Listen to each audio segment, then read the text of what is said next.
আমানতের ব্যাপারে আব্দুল্লাহ ইবনে আব্বাস রাদিয়াল্লাহু তাআলা আনহু একটা হাদিস বলেছেন।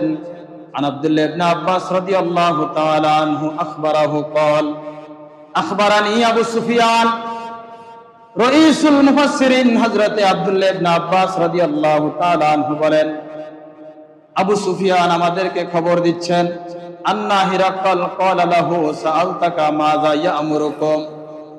আবু সুফিয়ান বলেন, রোমান সম্রাট হিরাক্লিয়াস আমার নিকট থেকে নবীজির ব্যাপারে জানতে চেয়েছেন, মাযা ইয়া'মুরুকুম, মুহাম্মদুর রাসূলুল্লাহ সাল্লাল্লাহু আলাইহি সাল্লাম তোমাদেরকে কি করার জন্য নির্দেশ দিচ্ছেন।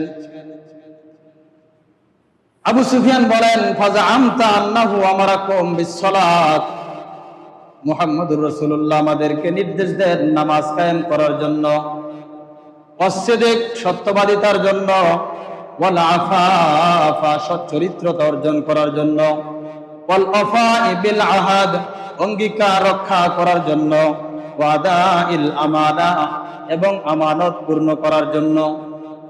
এই সংবাদ শুনে হিরাক্লিয়াস সাথে সাথে জবাব দিলেন, ওয়াহাযিহি সিফাতুন নবিয়্যিল্লাহ। আল্লাহু আকবার।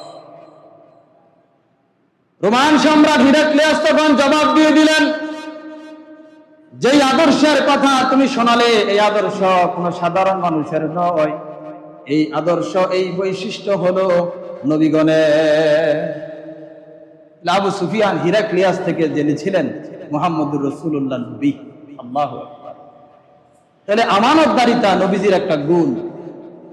আমানতদারিতা কিসের গুণ? নবীজির একটা গুণ। তাহলে আমাদেরকে অবশ্যই আমানতদারিতা অর্জন করতে হবে।